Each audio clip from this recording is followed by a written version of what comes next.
Dinner at my parents' house always felt like a performance. The same long table, the same mismatched silverware, the same stories my mom repeated as if no one had heard them before. Everyone had their assigned seats too, like we were stuck in some suburban version of a courtroom. My sister Cynthia always sat across from me, the star witness for the prosecution, smiling like she'd already won. That night started no different. My father talked about the stock market like he actually understood it.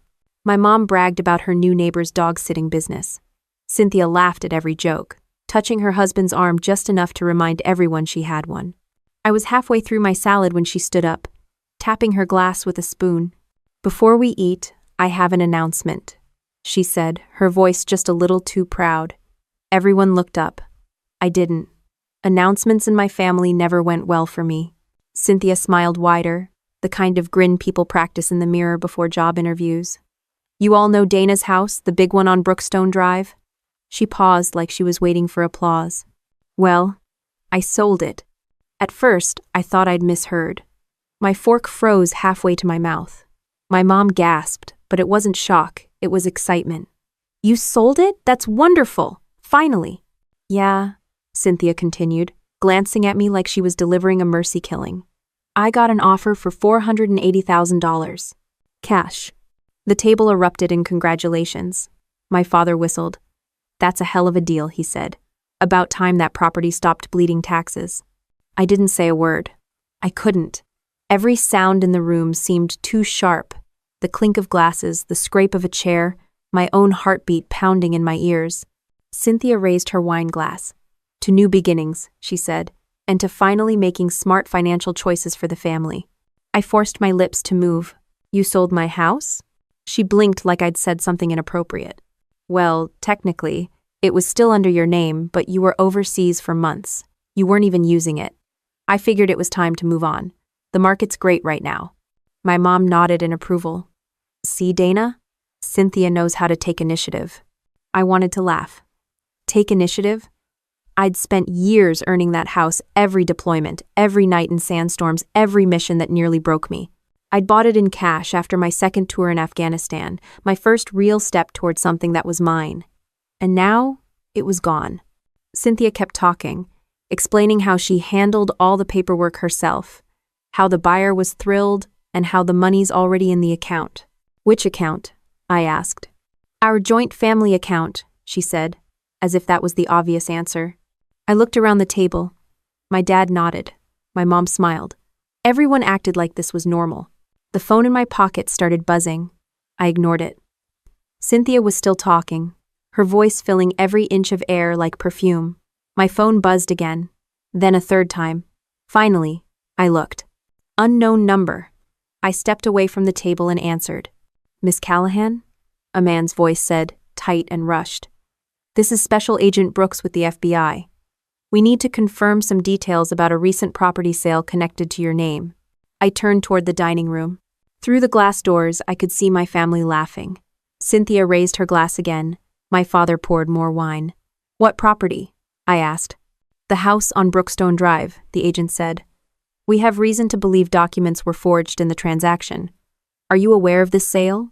I stared through the glass. Cynthia was holding up a folder now, showing everyone papers, flipping through them like a proud real estate agent. My own name was probably on every one of them. "No," I said slowly. "I didn't authorize any sale." There was silence on the other end. Then, "All right, please remain calm and don't confront anyone yet. We'll be in touch very soon." "Am I in trouble?" I asked. "Not if you didn't sign those documents." I hung up and slipped the phone back into my pocket, my pulse steadying with a kind of cold focus that only came from combat. My sister was still performing, talking about what she planned to do with her share. My parents were eating dessert like nothing had happened. I walked back into the dining room and sat down. Cynthia looked up from her glass of Merlot. "Everything okay?" "Fine," I said. "Good," she said, smiling again. "You'll thank me later. This way you can finally focus on your career instead of that empty house." I nodded. "You're probably right."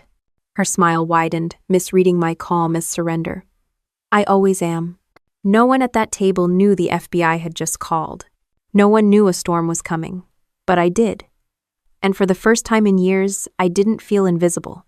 The rest of dinner was background noise. My father asked about my last deployment, half listening to my answers. My mom talked about Cynthia's kids.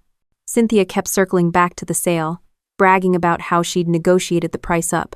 She even joked that I should have let her handle my finances years ago. I nodded along, studying her the way I used to study insurgents, across a dusty scope, steady, quiet, patient. She thought she'd won. They all did. When dessert came, my father poured coffee for everyone except me. "You don't take caffeine this late, right?" he said. I smiled faintly. "Guess I've changed." Cynthia looked at me like I'd said something odd, but she didn't press it. The room smelled like roast beef and wine and smugness. I sat there, memorizing every face, every word, every careless laugh. Outside, the street was quiet. Too quiet. Maybe it was paranoia, or maybe it was instinct, the same instinct that had kept me alive in war zones. The phone buzzed again. This time, a text. "Maintain normal behavior. Do not alert subjects. Agents en route."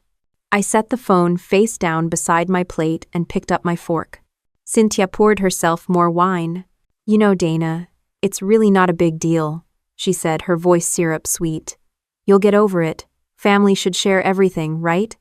I looked up at her, smiled just enough to make her relax, and said, "Yeah, everything." The clock on the wall ticked softly. My mom reached for the bread basket. My dad asked someone to pass the gravy. Cynthia laughed again, tilting her head the same way she always did when she was about to lie. And right then, as she reached for her glass, I heard the low hum of engines outside, growing louder. I didn't move. No one else noticed yet. The headlights flashed through the window. 3 black SUVs. Cynthia kept talking, completely unaware. "See, this is what I've been saying for years, Dana. You just don't think long-term." The knock on the door was firm. Not angry, not polite. Official. Every head turned. My father frowned. "Who the hell?" I pushed back my chair slowly. "I'll get it," I said. And for the first time all evening, Cynthia finally looked nervous. The air outside hit me like cold glass when I opened the door. I didn't even have to say a word. One of the agents held up a badge. Another stepped forward. The house behind me was still full of clinking dishes and laughter that stopped mid-breath. "Special Agent Brooks, FBI," the man said. His tone was all business, like he'd done this 100 times before.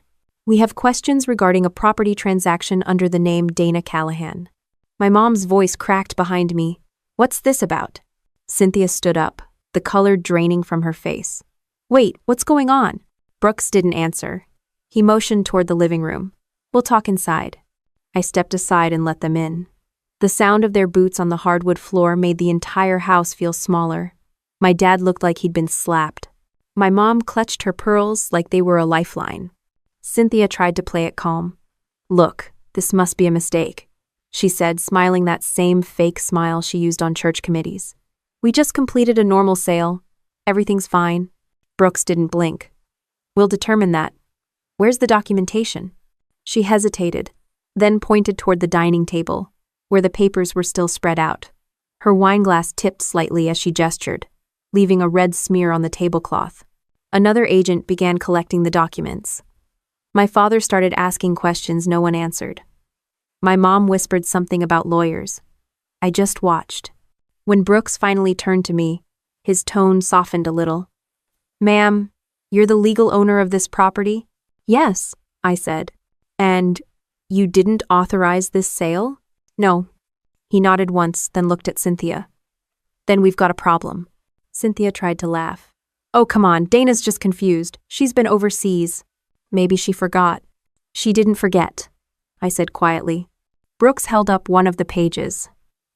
"This signature, did you sign this?" I looked at it. My name was there, but the handwriting was off. The tail of the Y curled wrong. The C in Callahan was too sharp. I shook my head. "That's not mine." For the first time, I saw panic in her eyes. Brooks looked between us, his face unreadable. "Ma'am," he said to Cynthia, "we'll need you to come with us for further questioning." My mom gasped. "You can't just take her." "Yes, ma'am," he said flatly. "We can." Cynthia's voice rose an octave. This is ridiculous. It's a misunderstanding. Dana, tell them. I met her eyes. You should probably go with them. The agents escorted her out while my mom followed, pleading about how this family doesn't do things like that. My father stood frozen, like he couldn't process what was happening in his own home. When the door shut, the house went quiet except for the ticking clock. Brooks stayed behind, lowering his voice. We'll need a formal statement from you tomorrow. Don't leave town. I almost laughed. I just got back from deployment. I'm not going anywhere. He nodded, handed me a card, and left. The silence afterward was heavy enough to choke on. My father finally turned to me. You didn't have to humiliate your sister like that. She forged my name, I said. He shook his head. Families handle things privately. Art. Yeah, I said. And look how well that's worked out for us. He didn't respond. My mom came back inside, mascara smudged, muttering about lawyers and how dare they treat Cynthia like a criminal. I didn't bother answering. When I finally left, the night was sharp and clear.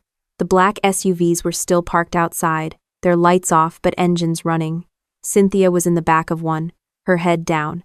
For a second, I thought she looked small until she glanced up and glared at me through the glass. That look wasn't confusion. It was hate. Driving home, I realized the house she'd sold wasn't just a building. It was the only place I'd ever bought for myself. Every wall, every nail, every window had been earned the hard way. Combat pay, sleepless nights, one mortgage payment at a time. When I bought it, I didn't need anyone's approval. It was freedom. And Cynthia had taken it like it was a used purse she didn't need anymore. When I got back to my apartment, the first thing I did was pour myself a drink, then another. My phone buzzed again. Unknown number. I answered. Agent Brooks again, he said.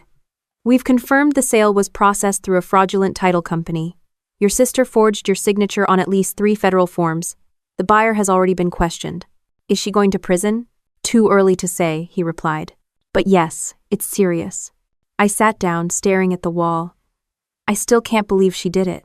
Brooks paused. You'd be surprised how often family is involved in this kind of thing. Yeah, I said quietly. I guess I wouldn't. After he hung up, I scrolled through old photos on my phone. Me and Cynthia as kids, matching dresses for Christmas, her arm around me after my first deployment. Back then, I thought she was proud of me. Now I saw something else in every smile, a kind of sharpness I'd missed before. By morning, the news had already hit local media. Suburban woman arrested for real estate fraud. They didn't mention our names, but anyone who knew us would figure it out. My mom called 5 times before noon. I didn't answer. That night, I drove to Brookstone Drive. The house looked the same from the outside, but a different car sat in the driveway, a rental, probably the buyer's temporary vehicle. I parked across the street and sat there, engine running, headlights off. I thought about all the times I'd imagined coming home from deployment to this place. The porch light would be on, the air would smell like pine, and I'd finally get to breathe. Now someone else lived there. I saw movement inside a woman carrying boxes, a man adjusting curtains. I couldn't hate them. They'd bought a dream they didn't know was stolen. A knock on my window made me jump. It was Brooks again, holding a coffee cup. Didn't expect to see you here, he said. Couldn't sleep. He nodded, took a sip, figured as much. You guys ever get used to this? I asked. What, family turning on each other? Yeah. He looked at the house, then back at me. Not really. Every time, it's the same look. Shock. Like they can't believe it happened to them. I glanced at him.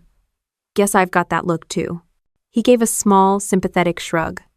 You'll get through it. You've been through worse. War's easier, I said. He smirked.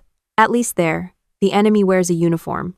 The porch light flicked off, and the new owners disappeared inside. Brooks finished his coffee and headed back to his car. Before he got in, he turned. We'll be in touch, Miss Callahan. Don't worry, paper trails don't lie. I watched his taillights fade into the dark, the hum of his engine blending into the quiet night. The only sound left was the wind moving through the trees, brushing against the roof that wasn't mine anymore. I stayed there until the sky started to lighten, the first gray sliver of dawn crawling over the horizon. My phone buzzed again, but this time it wasn't Brooks. It was my mother. The message was short. Cynthia says you set her up. I didn't reply. Instead, I started the car, took one last look at the house, and drove away without turning my headlights on. The message from my mother stayed on my screen while I parked outside the courthouse the next morning. The building looked as gray as the sky above it. No flags waving, no sense of justice glowing from within. Just bureaucracy with windows. Agent Brooks met me near the entrance, holding a file under his arm.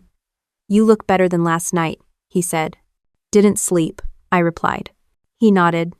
"That's better than most people in your situation. Come on, we'll go over your statement." And a quote. Inside, everything smelled like printer toner and bad coffee. He led me to a small room with a table, 2 chairs, and a half-dead fern.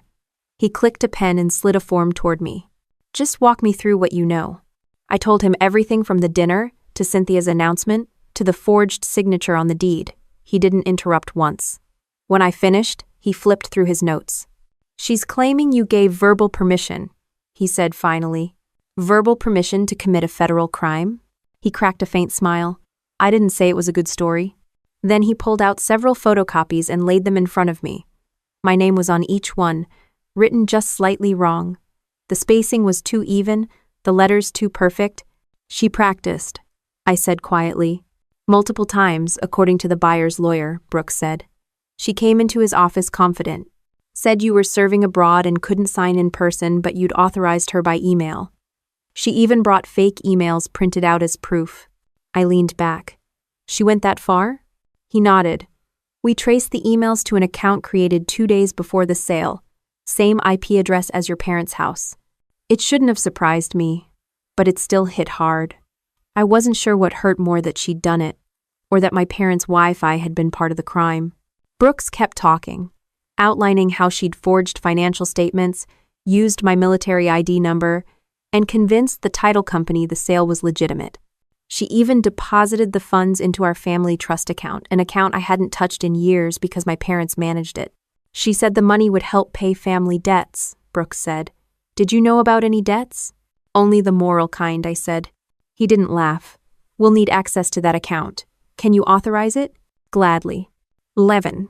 After the meeting, I sat in my car for a long time. The cold seeped through the windshield, but I didn't start the engine. I just stared at my hands.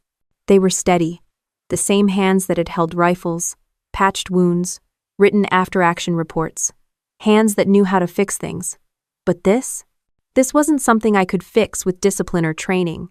By the time I drove home, my phone had 15 missed calls, 5 from my mother, 6 from my father, and the rest from numbers I didn't recognize, probably local reporters. I turned it off. I opened my laptop and started digging. Military discipline had its advantages. I knew how to research, how to follow money, how to connect dots. I pulled up property records, title histories, even county tax receipts. Everything pointed to one thing. My sister had been planning this for months. The first sign was a small payment from her personal account to a consulting service 3 months earlier, $500 labeled as document prep. Then another payment to a notary who'd since moved to Florida. Every trail I followed confirmed what I already knew. This wasn't a mistake. It was premeditated. I poured another coffee and kept going. Then I found something that stopped me cold. The fake emails she'd used to confirm my authorization had been CC'd to my parents. Not once, but twice. They couldn't claim ignorance. They'd seen it. My phone buzzed again. I almost ignored it, then saw the name. Dad. I answered. "Dana," he said, voice heavy with forced calm. "We need to talk." "Now you want to talk?" "This family is falling apart," he said. "Cynthia made a mistake, but we can handle this privately. She committed fraud." He sighed. "She's your sister." "Not anymore." End art quote. There was silence on the line for a few seconds.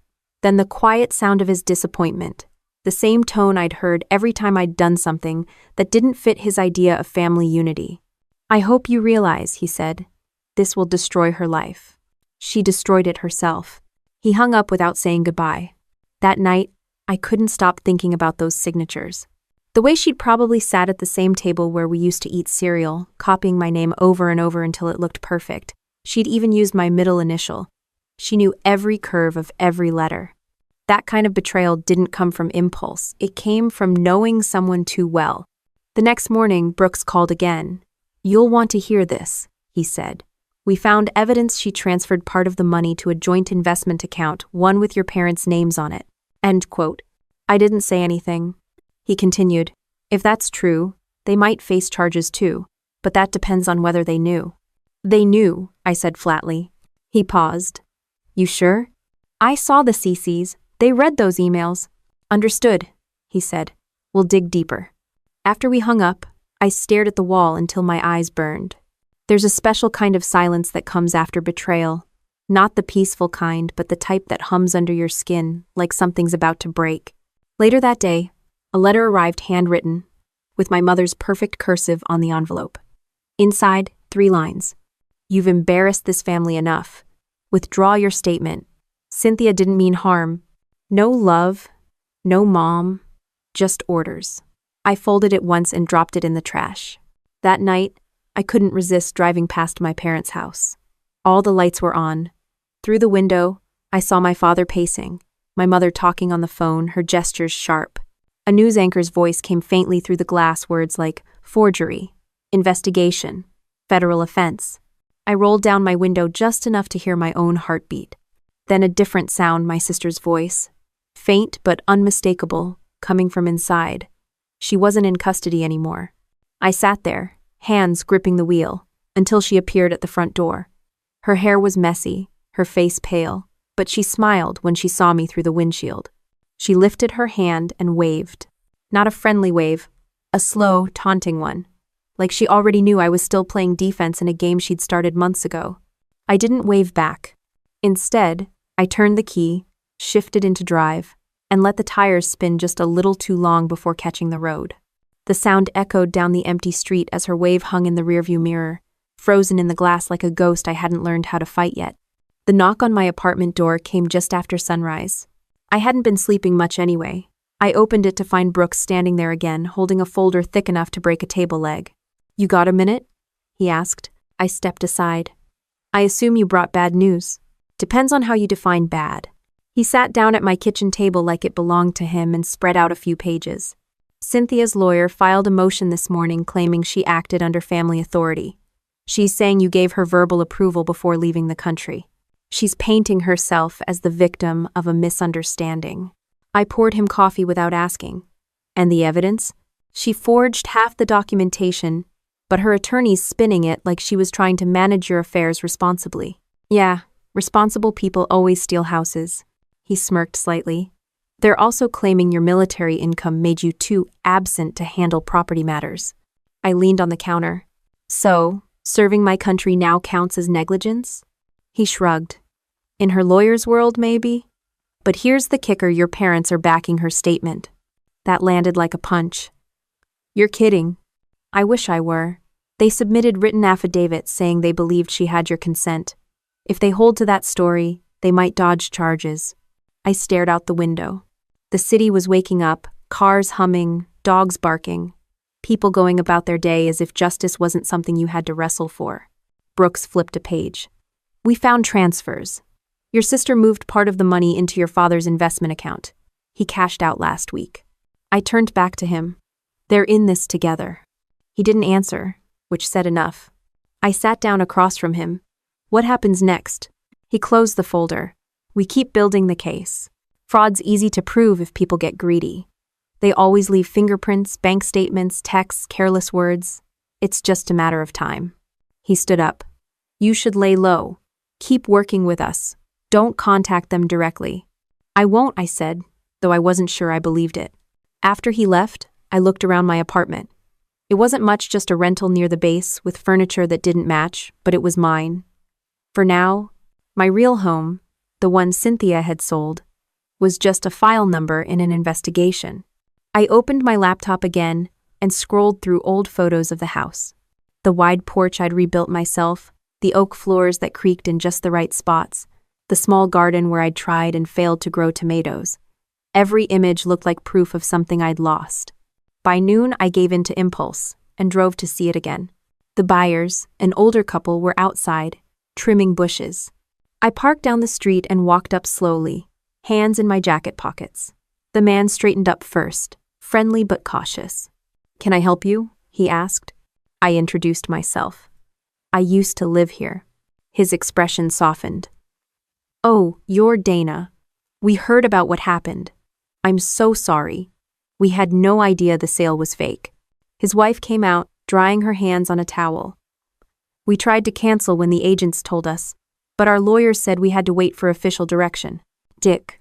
"It's okay," I said. "None of this is your fault." They invited me to step onto the porch. It felt strange, standing there like a guest in my own memory. The man nodded toward the view. "Beautiful property. You took good care of it." I smiled faintly. "I tried." He hesitated, then asked, "Do you want to come inside? You should see it. It's still just like you left it." For a moment, I almost said yes. But then I saw the fresh welcome mat, the flower pot by the door that wasn't mine, and I realized stepping inside would just make it worse. "No," I said. "It's yours now. I just needed to see it once more." They looked guilty, which made it worse, so I thanked them and walked back to the car. On the way home, my mother called again. This time I picked up. "Dana," she said immediately, her tone clipped. "We need to fix this mess before it ruins us all." "That ruins us? Your sister is distraught. You're making her out to be some kind of criminal." "She forged federal documents, Mom. She made a mistake. You've made mistakes too. Remember when you crashed Dad's car in high school? We didn't call the police then." I laughed. "Selling a house with forged signatures isn't exactly a fender bender." "You're being cruel," she snapped. "You've changed since the military. You're cold." "That. I learned not to ignore danger just because it shares my last name." She hung up after that. By evening, I got an email from Brooks attached, were new findings. Cynthia had contacted the buyers again after her release, trying to convince them to sign a clarification document that would make her look innocent. The buyers refused, but she'd left a voicemail begging them to help me undo this before my sister ruins my life. I listened to the audio clip 3 times. Her voice sounded almost pitiful almost. Then it shifted halfway through, her tone sharpening. "She always thought she was better than us. Maybe now she'll see what happens when you treat family like enemies." It wasn't guilt. It was resentment, pure and clean. I closed the laptop and sat in silence until the room dimmed. The hum of the refrigerator filled the space like static. Somewhere in that noise, something clicked for me. Cynthia hadn't just done this for money. She wanted to punish me. For leaving, for succeeding, for being everything she wasn't. The next day, Brooks called again. "We've got a warrant to search your parents' financial records," he said. "Turns out there's more than one suspicious transfer." "Meaning?" "Meaning your dad's been moving money through shell accounts under your mom's maiden name. It's small amounts, but consistent. We're checking if it's connected to Cynthia's deal." I rubbed my temples. "So it's a family business now." "And seems that way." That night, I didn't go home. I drove to the edge of town where the base training grounds met the forest. I parked, stepped out, and just walked into the trees until I couldn't see the road anymore. The air was cold enough to sting, but it cleared my head. I'd spent years in war zones surrounded by people who wanted to kill me. I'd never expected to feel more betrayed sitting in my hometown. When I got back to the car, a text waited from an unknown number. "You think you're the hero here, but you've ruined everything. You'll regret this." I didn't need to check who it was from. I locked the screen, started the engine, and drove until I saw the city lights disappear in my rearview mirror. The next morning started like any other coffee, silence, and a kitchen that still smelled faintly of last night's frustration. But the knock on the door was different this time. Quieter, measured. When I opened it, Brooks wasn't alone. 2 other agents stood behind him, each holding a laptop bag, and that particular look of people who already knew too much. "Morning, Miss Callahan," Brooks said.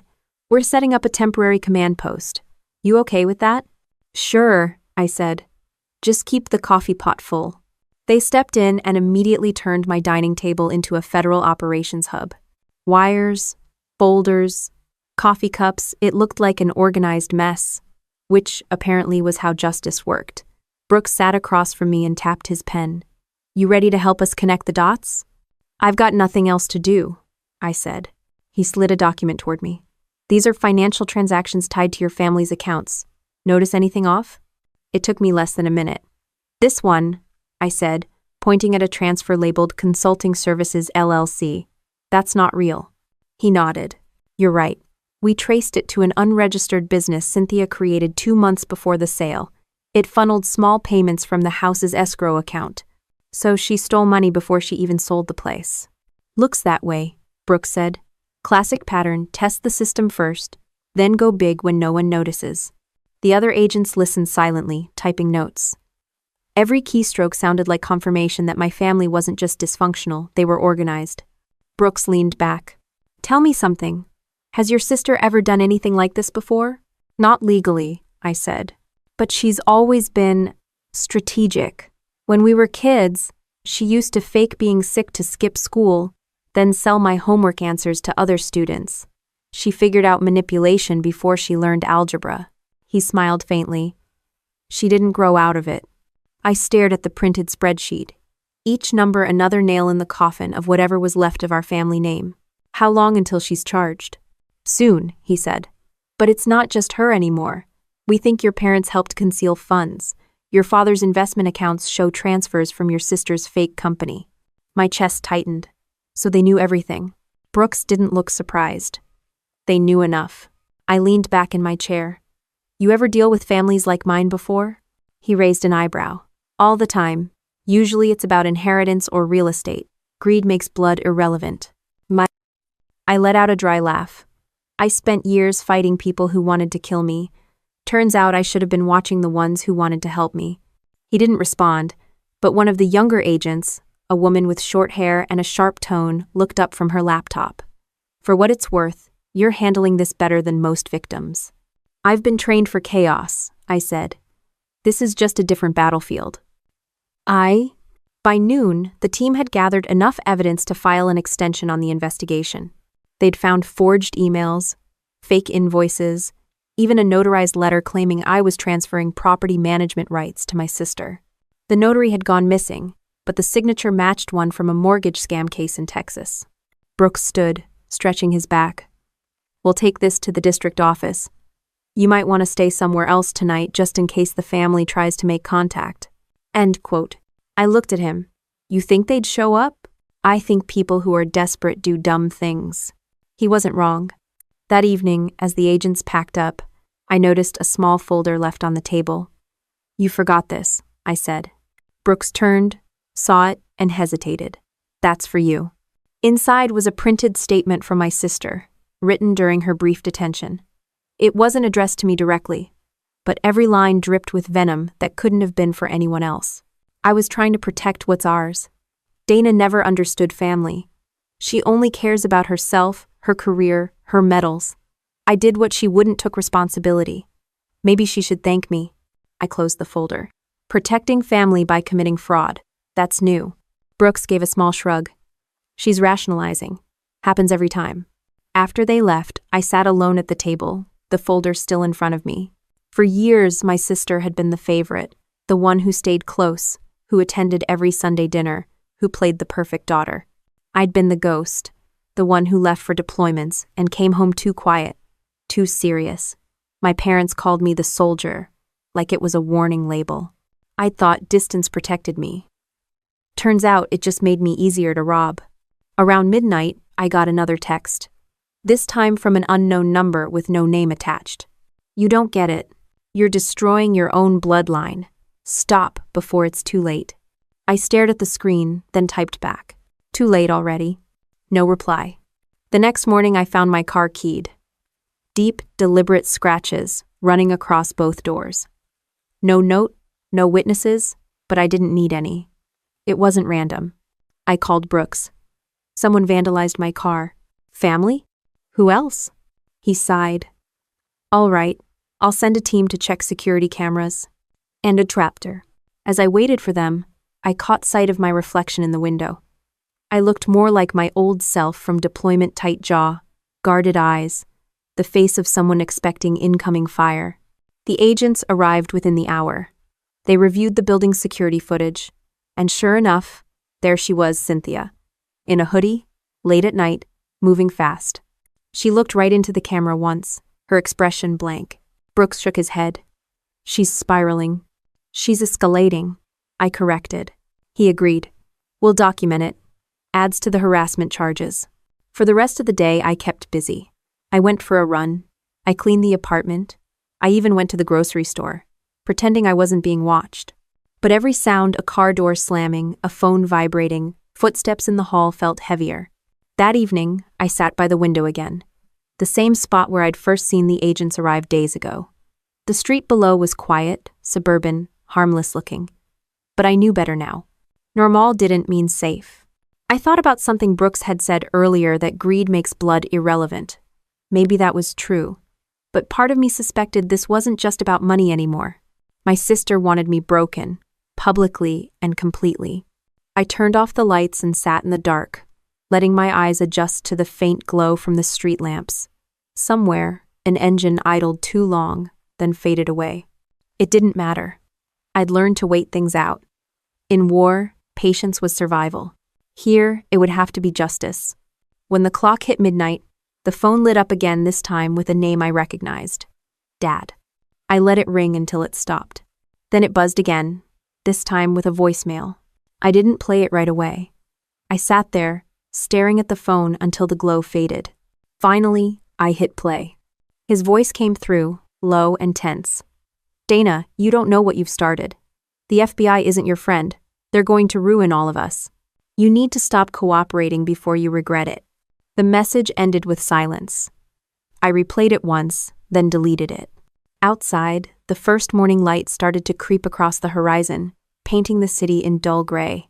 I watched it quietly, not because it was beautiful, but because it meant another night had passed without breaking. The voicemail kept replaying in my head long after I'd deleted it. My father's voice didn't sound angry, it sounded scared. But not for me, for himself. That told me everything I needed to know about where his loyalties lay. The next day, I didn't answer a single call.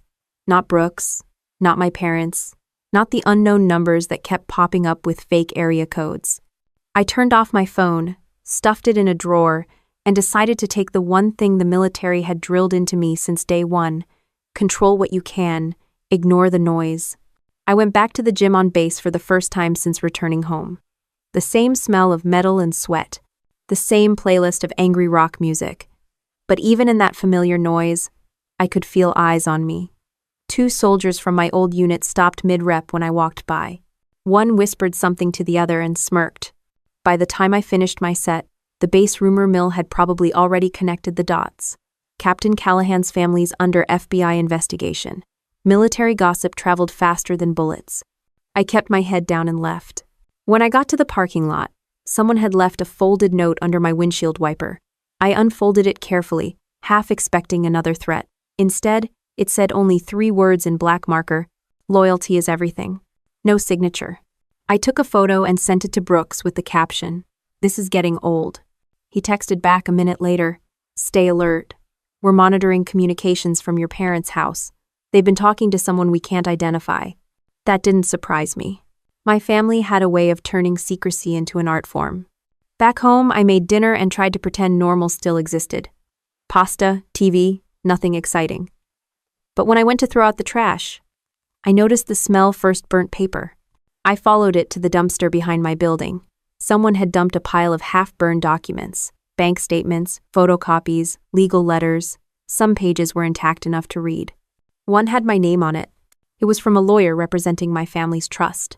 The date was 2 weeks old, and it mentioned a planned reassignment of property titles to the surviving beneficiaries of the Whitlock estate. That meant one thing. They'd tried to write me out completely. I called Brooks. He answered on the second ring. "Talk to me. I just found burned documents behind my building. They're connected to the trust. Send photos." I did. He was silent for a few seconds, probably reading them. Then, "We've got a leak. Someone from the family's destroying evidence. I'll send a team." When he hung up, I sat on the curb and waited. The smell of ash clung to my clothes. When the unmarked car arrived, 2 agents in gloves collected the papers. Brooks wasn't with them this time, but one agent handed me an evidence form to sign. "You're lucky you found these before sanitation pickup," she said. Lucky isn't the word I'd use. She gave a quick half smile. "We'll let you know what's recoverable." And a 6. The next morning, Brooks called again.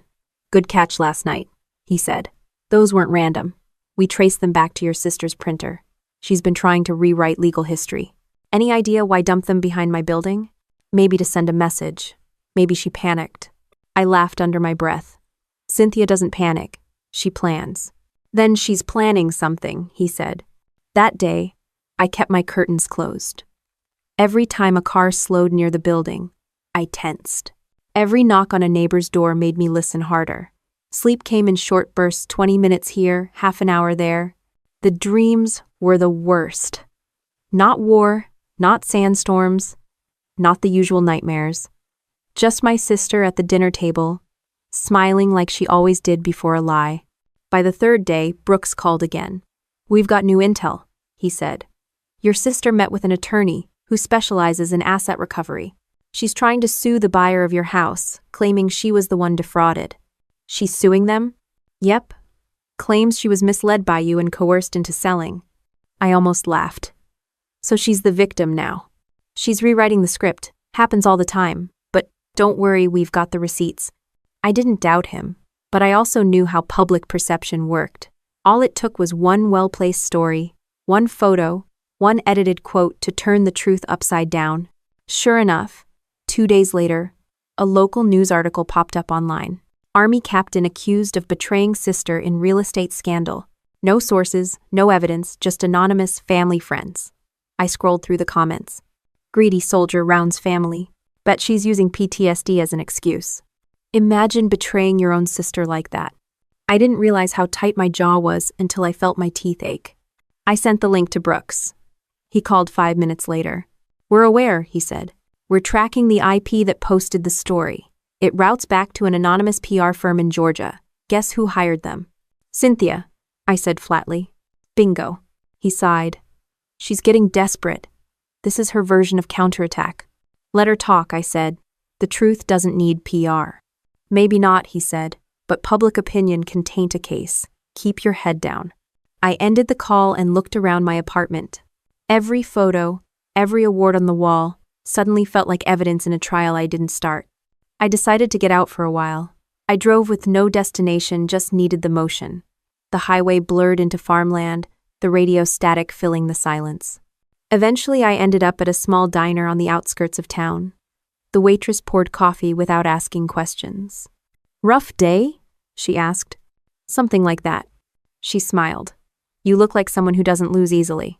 I-tech. Depends on what's being lost. When I left, the air outside was cool and dry. The kind that felt clean enough to make you forget things for a few minutes. But as I reached my car, I noticed something wedged under the wiper again. A business card. Black and unmarked except for one sentence on the back. You don't belong here anymore. I looked around the parking lot. Empty. The card was thick paper, expensive. No prints. I slid it into my pocket and got in the car. That night, Brooks showed up unannounced. We traced that card, he said. High-end print shop, paid in cash. Ordered by someone under a fake name, but the handwriting on the order form matches your sister's. I didn't even react. Of course it does. He studied me for a moment. You're calm. I'm trained to be. Yeah, he said quietly. But this isn't a battlefield. It is for her, I said. He didn't argue. He just nodded once and glanced toward the window. The street outside was empty again, but the air carried a pressure like the pause before something heavy falls. He picked up his coat. We're closing in. Just stay steady. She'll make a mistake soon. I walked him to the door. She already did, I said. He frowned. What's that? She underestimated me.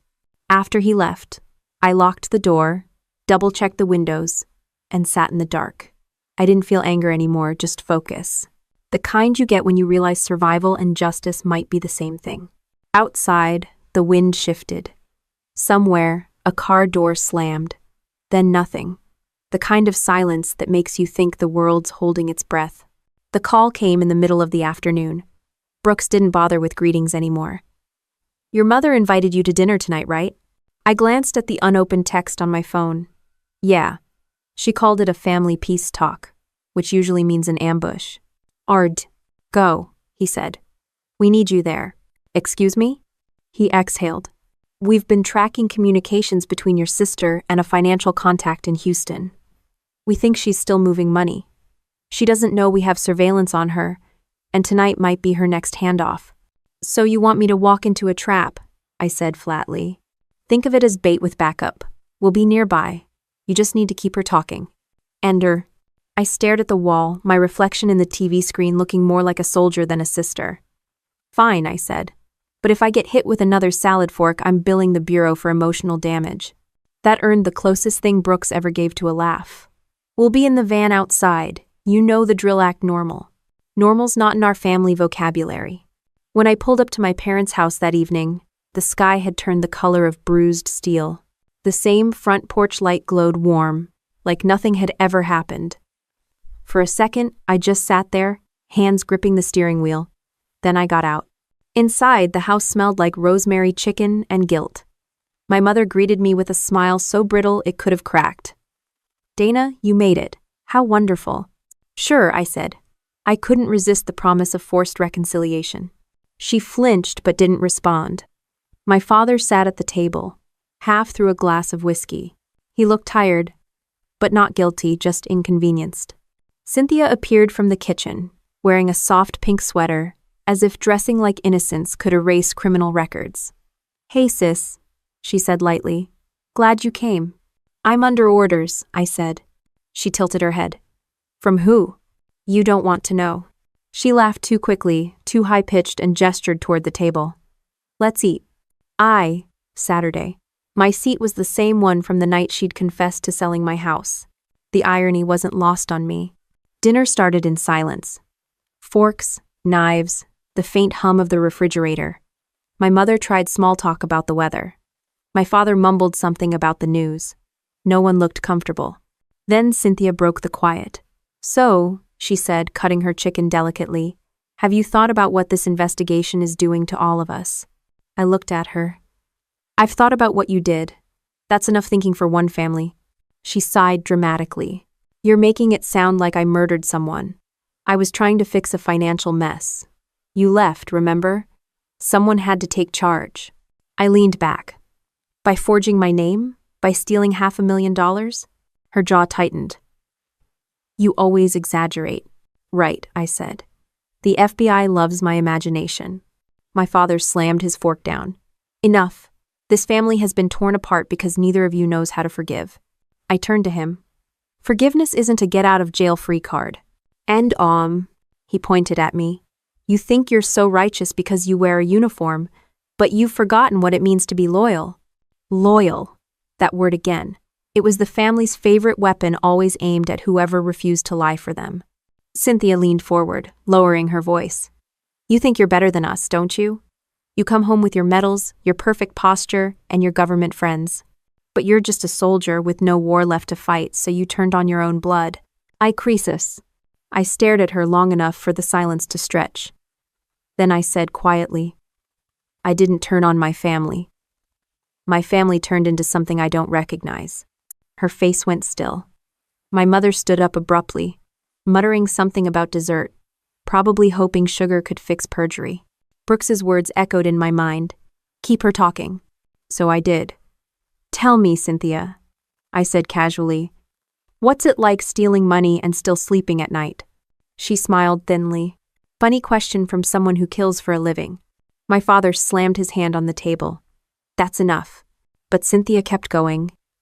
You think you're better because you follow orders? I followed orders too. From Dad. From Mom. From everyone who actually stayed and cared. You left. I could feel the heat rising, but I stayed calm. You didn't sell that house for family. You sold it for yourself. Her eyes narrowed. You don't know anything. End quote. Then explain the offshore account in your name, I said. She froze. My father's head snapped toward her. What account? Her fork slipped, clattering against the plate. That's nothing, just savings. I smiled slowly. Savings under the name Whitlock Holdings? Registered in the Cayman Islands? My mother returned from the kitchen holding a pie, her face pale. What's going on? Cynthia glared at me. You bugged my computer. I didn't have to, I said. You emailed yourself a receipt. She opened her mouth, but no sound came out. That's when the knock hit the door. 3 times. Firm, even. My father frowned. Who the hell? I didn't move. You should probably answer that. He walked toward the door, muttering. When he opened it, Brooks stood there with 2 agents, badges visible. Evening, Mr. Whitlock, Brooks said politely. We have a warrant. No. The next few seconds moved in fragments, my mother gasping, my father protesting, Cynthia shooting up from her chair. This is ridiculous, she shouted. You can't just barge in here. Brooks stepped inside. We can, actually. You're under arrest for fraud, obstruction, and tampering with federal evidence. Cynthia backed away. You have no proof. Your offshore account says otherwise, Brooks replied. And before you say it, yes, we have the documents. Her face went white. My father tried to intervene. You don't understand, she was trying to fix things.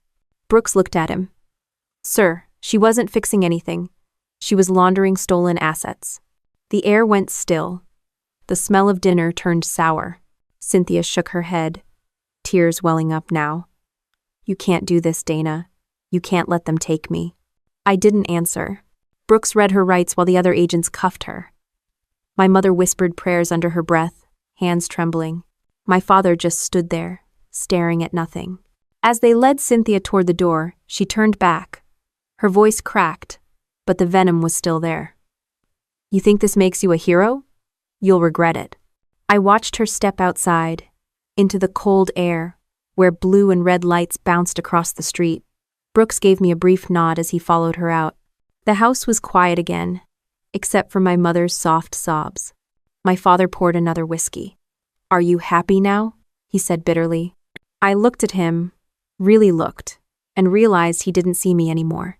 To him, I'd stopped being a daughter the moment I stopped being obedient. I picked up my coat and headed for the door. Where are you going? My mother asked. Home, I said. My father's voice followed me, tired and small. You don't have one anymore. I paused at the door, looked back once and said, Not yet. Then I walked out into the cold night, where the flashing lights painted everything blue. The cold hit harder once the front door shut behind me. The night smelled like rain and exhaust, a mix that always reminded me of long deployments, moments when everything seemed quiet before it exploded again. I stood on the driveway, watching the agents load Cynthia into the back of a government SUV. Her pink sweater looked ridiculous under the flashing lights. She kept twisting her wrists against the cuffs, muttering something I couldn't hear. Brooks walked over. You all right? I've had worse family dinners, I said. He gave a faint nod. We'll take her downtown. She'll be processed tonight, arraignment in the morning. You might want to avoid the press. They're already circling. Of course they are. As the car pulled away, my father stepped outside, his drink still in his hand. He didn't look angry anymore, just hollow. You called them, didn't you? I met his eyes. They already knew. I just didn't stop them. End quote. He laughed once, bitter and short. You always had to win. This isn't winning, I said. It's surviving. He turned away, muttering something about loyalty, and went back inside, shutting the door behind him. The sound was final, in a way words couldn't be. Brooks was still standing beside me. You don't have to go through the rest alone, he said. We've got victim support resources. I don't need counseling, I said. I meant protection, he replied. Your parents are being questioned next. Once that happens, things might get loud. I nodded. Loud I can handle. He gave a small half-smile. That's what I figured. The agents cleared out one by one, until the only thing left was the fading pulse of red light reflecting off the windows. I walked down the street to my car, each step echoing on the wet pavement. Somewhere, a dog barked. Somewhere else, a window shade dropped. Suburbia was back to pretending everything was fine. When I got in the car, I didn't start it right away. I just sat there, watching the house. My childhood home. Same white shutters, same porch swing, same maple tree we used to climb. It looked exactly the same, but I knew something had changed permanently inside. By the time I got back to my apartment, the story had already broken on local news. A grainy shot of Cynthia being escorted by agents filled the TV screen. The headline read, Local woman arrested in federal property fraud scheme. End of chap. No mention of me, at least not yet. The anchor spoke with that practiced sympathy TV reporters use when they're secretly thrilled to have something juicy to talk about. Sources close to the investigation confirmed that the suspect's sister, a decorated Army logistics officer, assisted federal agents in the case. There it was. I turned off the TV. A few minutes later, my phone buzzed again, an unknown number. Against my better judgment, I answered. Dana? The voice was low, hoarse. Cynthia. You think you've won something? You ruined everything. You did that yourself, I said. You always loved being the hero, she hissed. The soldier, the savior, the perfect daughter.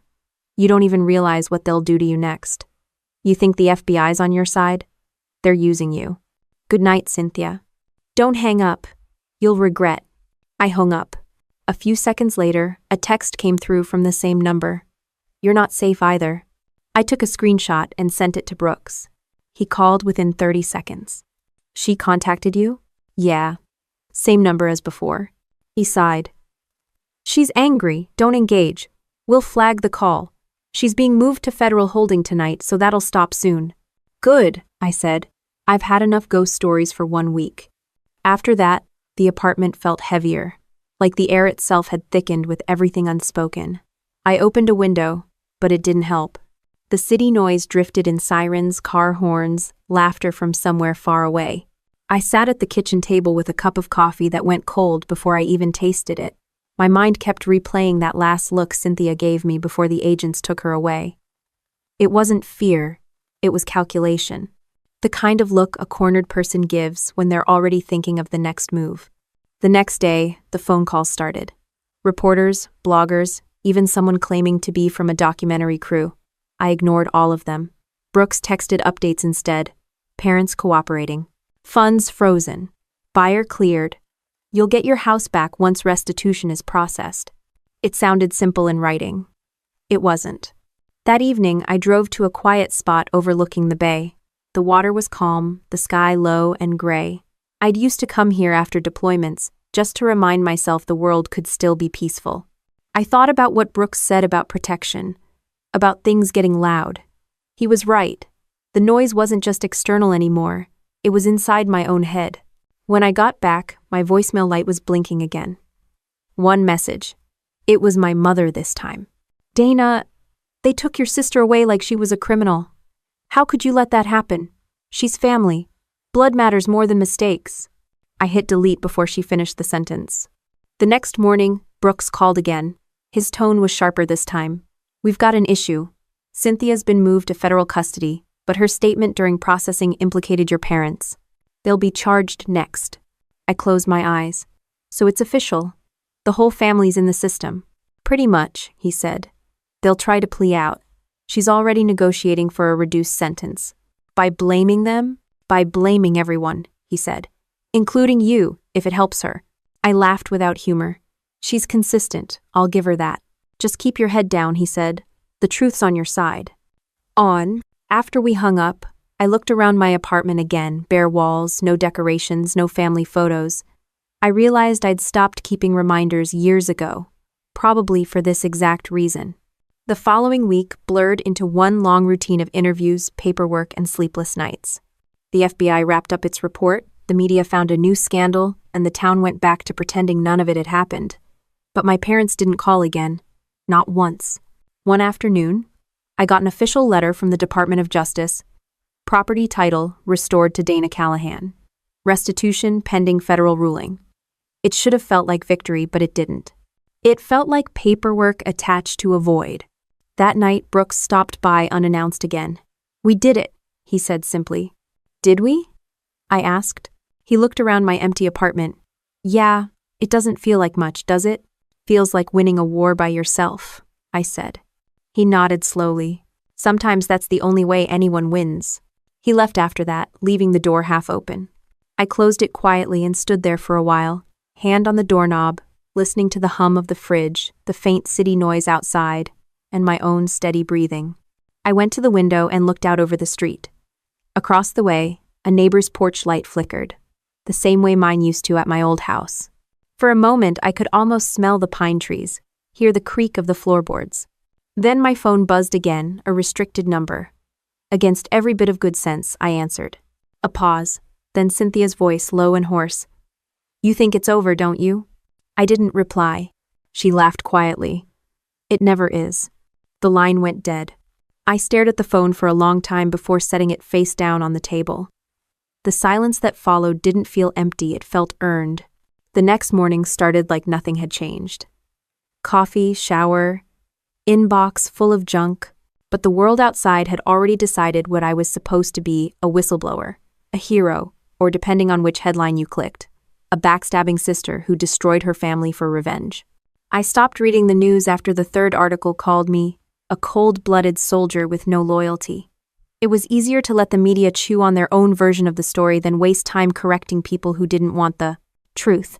The FBI had already taken over my sister's accounts, and with each new file Brooks sent me, I saw the same pattern: greed disguised as family management.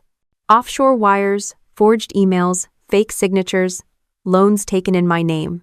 It wasn't one impulsive act, it was a business model. At some point, I realized Cynthia had turned family trust into an income stream. She'd been borrowing against assets she didn't own, flipping investments through shell companies, using my military ID as authentication when she needed proof of connection. That was how she'd forged the cabin sale to begin with. She didn't just betray me, she industrialized it. The DOJ called me twice that week for follow-ups. Their tone was polite, but the questions were surgical. Did I ever suspect fraud before? Had I knowingly benefited from shared funds? Did I ever authorize her to manage my property? Each time, my answers were the same. No, absolutely not.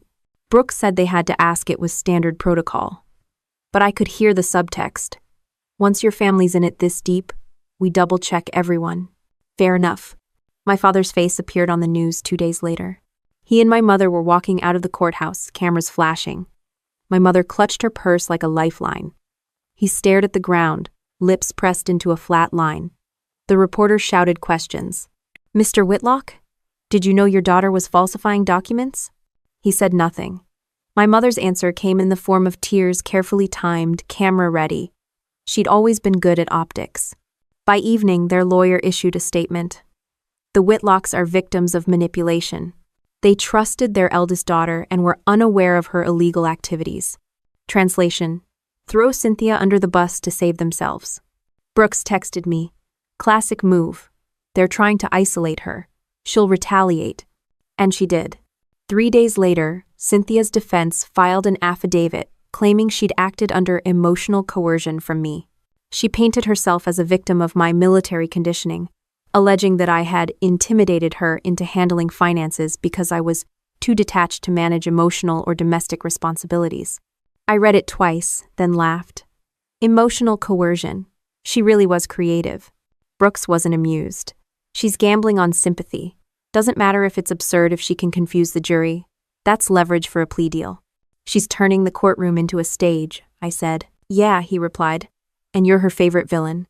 The court date came faster than I expected. Federal cases move slow, but the government wanted this one wrapped before election season. Public corruption cases look bad on the annual reports. Walking into the courthouse felt surreal. The last time I'd been in a room that quiet, it had been a briefing overseas. Same tension, same contained threat.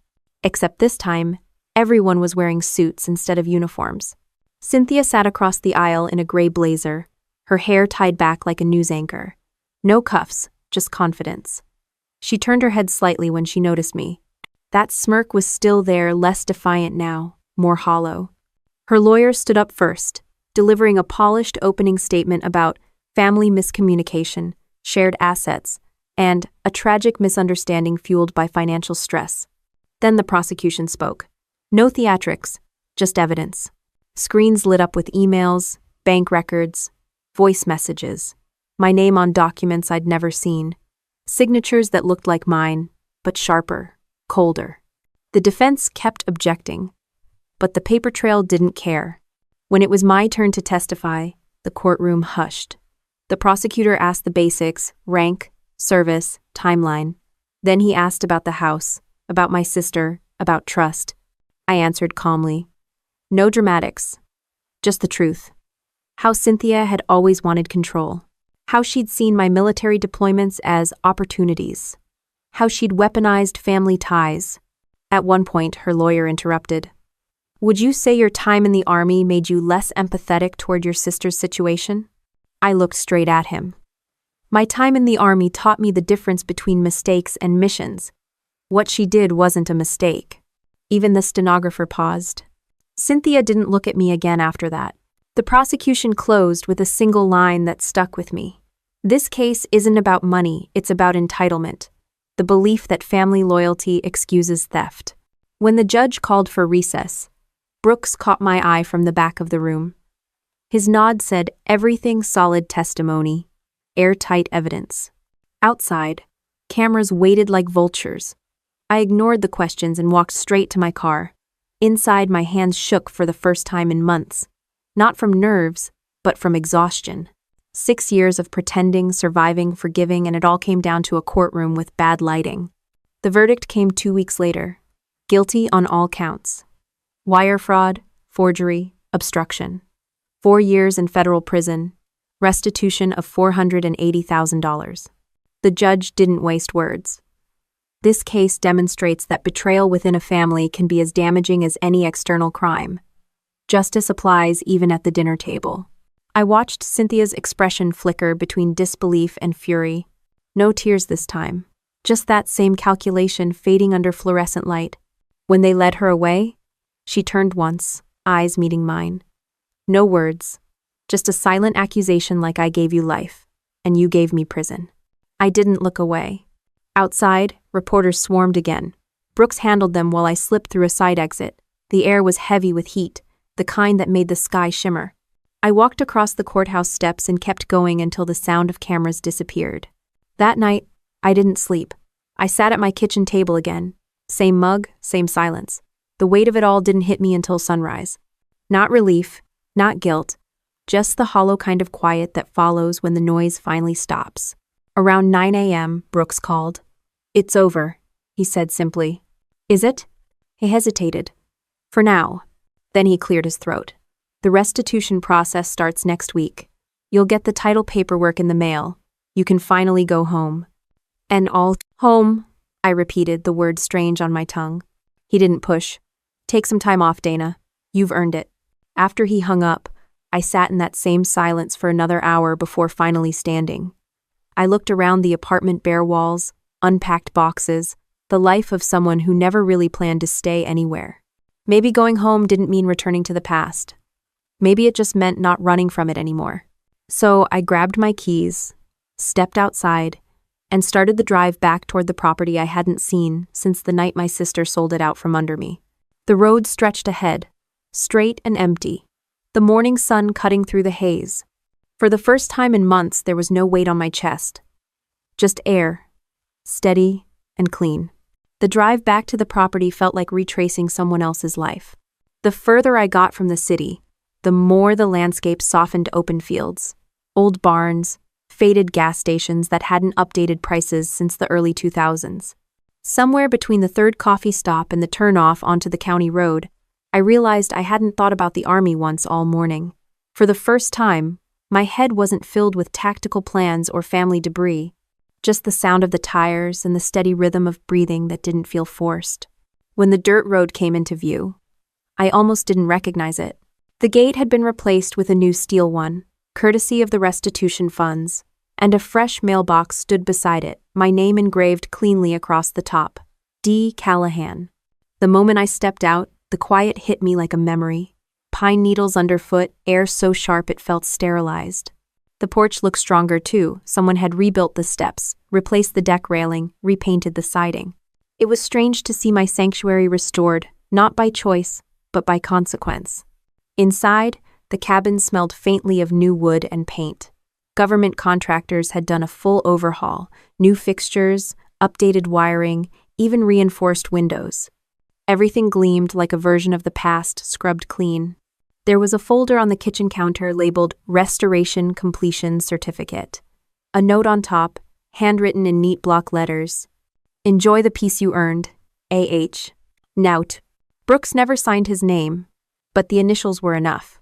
I opened the back door and stepped out onto the deck. The pond shimmered in the afternoon light. I could almost hear echoes of that last argument with Cynthia, the same spot where I used to sit alone on weekends, trying to remember who I was before everyone told me who to be. My phone buzzed, interrupting the quiet. It was Brooks again. "Just checking you made it there," he said. "I did," I said. "It's intact." "Good. I figured you'd want to see what you fought for before the restitution hearing next week." I frowned. "Restitution hearing?" "Yeah. Your sister filed an appeal. Wants to reduce her sentence, maybe even restitution amounts." "On what grounds?" "Cooperation with investigators," he said, reading off a note, "which basically means she gave up everything she could about your parents' finances." I rubbed my temples. "She's never going to stop trading other people for freedom, is she?" Brooks chuckled. "Probably not. But don't worry, the judge has seen her type before. You won't have to testify again." "Good," I said, "because I've got nothing left to say." After he hung up, I stood there, letting the wind carry the quiet again. The military taught me 100 ways to fight, but none of them prepared me for winning. Winning felt too much like surviving necessary, but hollow. The next week, I showed up to the restitution hearing anyway. I told Brooks I wanted to see it through. He didn't argue. The courthouse looked smaller this time, almost mundane. The same judge presided, same beige walls, same stiff chairs. But Cynthia looked different. Prison had scraped off the last of her polish. Her hair was shorter, her face thinner.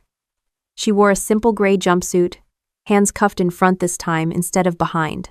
Her lawyer made one last plea. "My client has demonstrated full cooperation and has expressed remorse. We request leniency on restitution and sentence adjustment." The judge didn't even look up from her notes. "Remorse is an action, not a statement," she said flatly.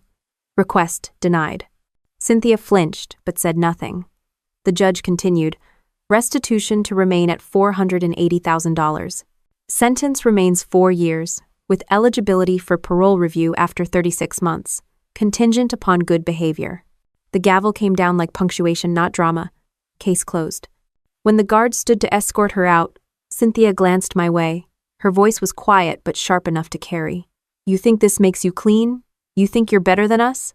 I didn't move. "No," I said, "just done." Her jaw twitched, but she didn't answer. The guards led her through the side door, and the sound of the latch echoed louder than the gavel had. Afterward, I met Brooks on the courthouse steps. He handed me a small envelope. "Final paperwork. Official transfer of restitution funds. It's over now." I tucked it into my coat. "You keep saying that." He shrugged. "Force of habit. But yeah, this time it might actually be true." We walked down the steps together. He asked if I'd ever consider consulting for the Bureau. "We could use someone who doesn't scare easily," he said. "Tempting," I replied. "But I think I've had enough federal drama for one lifetime." He smiled. "Can't argue with that." As I drove back toward the cabin, I passed the same diner where I'd stopped weeks earlier during the investigation. The same waitress was outside on a smoke break. She waved when she recognized me. I parked and walked over. "Well, look who's back," she said. "You look lighter." "Maybe I am," I said. "Maybe gravity finally picked a new victim." She laughed and handed me a coffee to go. "On the house. You look like someone who deserves a quiet day." "Thanks," I said, meaning it. Back on the road, the sun started dipping low, washing everything in gold. I didn't realize until then that I'd stopped checking my mirrors every few minutes. No cars tailing me, no unmarked sedans parked nearby, no shadows where they shouldn't be, just open road and clean light. When I reached the property, I parked in the driveway and left the car running for a moment, the hum filling the silence. Then I shut it off and listened to the sound of wind moving through the pines. It was different now, not haunted, not heavy, just real. Inside, I unpacked the envelope Brooks had given me. Legal documents, final signatures, one cashier's check. I set them on the counter beside a single photo, the one I'd taken years ago when the house was still mine, before Cynthia sold it, before everything fell apart. For the first time, I didn't feel anger looking at it, just distance. The next morning, I walked down to the pond before sunrise. The air was cold enough to bite, but clear. I stood at the edge, watching mist rise from the water. This was the part I'd missed most, the stillness that came before daylight. A truck passed somewhere far off, maybe the mail carrier, maybe just another early riser. The world kept moving. When I went back inside, my phone buzzed with a voicemail. Unknown number again. For a second, I thought about ignoring it. Then I pressed play. It was my father. "Your mother and I are leaving town. Too much history here. We sold the house. I don't expect forgiveness. I just hope someday you'll understand that we did what we thought was right." The message ended. No apology, no goodbye. Just another unfinished sentence from a man who couldn't finish anything that mattered. I deleted it and made breakfast. By mid-afternoon, the light through the windows shifted to that soft amber glow that makes time feel slower. I sat at the kitchen table, papers stacked neatly, coffee warm in my hands. Outside, the wind brushed against the siding, steady and familiar. The house didn't feel like a reminder anymore. It felt like proof. Proof that even when everything collapses, you can rebuild, one wall at a time, as long as you stop asking the ruins for permission. The quiet held steady, and for the first time in years, it didn't feel empty at all. The first morning back in the cabin felt like waking up in someone else's life. Sunlight came through the windows in perfect squares, hitting the floorboards I'd sanded myself years ago. The air smelled like cedar and coffee, no perfume, no city smog, no tension humming in the background, just stillness. I walked out to the porch with my mug and sat on the top step. The pond below looked like glass, barely rippling. The government contractors had fixed every broken plank, reinforced every wall, but somehow they'd left the creek on that step exactly the same. It made me smile. For the first time, there was nothing left to check. No emails, no calls, no schedules waiting. My army leave papers were signed, restitution finalized, case closed. I wasn't Captain Callahan here, just Dana. Still, old instincts die hard. I caught myself scanning the tree line, checking for movement that wasn't there. Years of combat discipline don't just dissolve because peace finally showed up. They fade, slowly, one breath at a time. Around noon, I went into town for groceries. The cashier at the local store recognized me immediately. "You're that army lady," she said. "The one from the news?" "Yeah," I said. "That's me." She hesitated, then smiled. "Glad to see you got your place back. Folks around here were rooting for you. Not every day the good guy wins." "Guess today's the exception," I said, handing her my card. When I left, she called after me. "You're welcome anytime, Captain." It hit me then how long it had been since anyone said that like it meant respect, not obligation. Back at the cabin, I unpacked groceries, turned on some old blues radio, and started cooking. Nothing fancy, just chicken and potatoes, but the sound of the skillet and the smell of butter filled the room with something I hadn't felt in years: normalcy. Halfway through lunch, I caught sight of my phone lighting up on the counter. Unknown number again. My shoulders stiffened, old reflex. I almost ignored it, but curiosity won. "Miss Callahan?" The voice on the other end was calm, professional. "This is Warden Ellis from the Federal Correctional Facility in Flint. Your sister requested a call." I paused. "Why?" "She says it's important." I considered hanging up. Then I thought about all the things left unsaid, all the noise she'd filled my life with. "Put her through," I said. There was a click, then silence, and then her voice, smaller now, rasped thin. "Dana?" "I'm here," I said.